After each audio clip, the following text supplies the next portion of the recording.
kottu jettee meena yayyaamini jiraadhu seetuma duutii nan saamini. Kottu jettee meena yayyaamini jiraadhu seetuma duutii nan saamini. Milkii bareedduu sarkeessi jaalladhu amba maaltu dhibee maaliif si haamatu. Sargamoo bareedaa milkii si jaallata amba maaltu dhibee maaliif si haamata.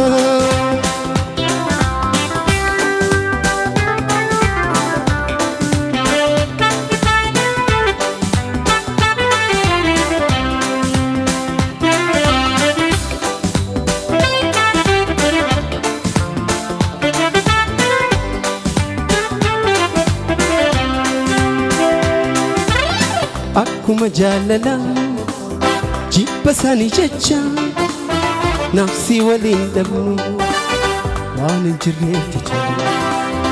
Akkuma jaalala jibba sanii jecha nafsi waliin dhabnu waan hin jirreef jecha.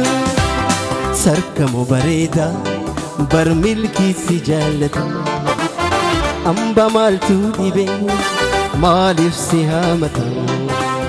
Milkii bareedduu sarkeessi jaallata amba maaltu dhibee maaliif si haamata.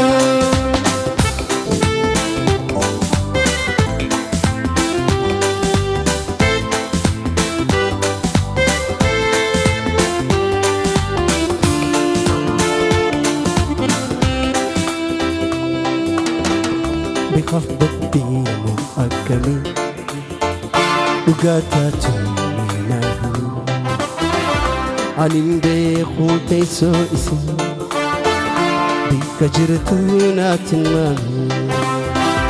Bikaaf baddeemu akkamii dhugaataatu miidhagu ani hin beeku teessoo isii bakka jirtu naatti himamu. Eenyumaan na walaana milkii fidee dhiittee tana durirrallee tana cimtee jaalaltisi ammaan tana. Eenyumaan na walaana sarkaamoo fidee dhiittee tana durirrallee tana cimtee jaalaltisa ammaan tana. Narrarraatee too qalbiini نشرفتي دقوباني تكوسو أنا في سن والهم نرراتي تو قلبيني نشرفتي دقوباني تكوسو أنا في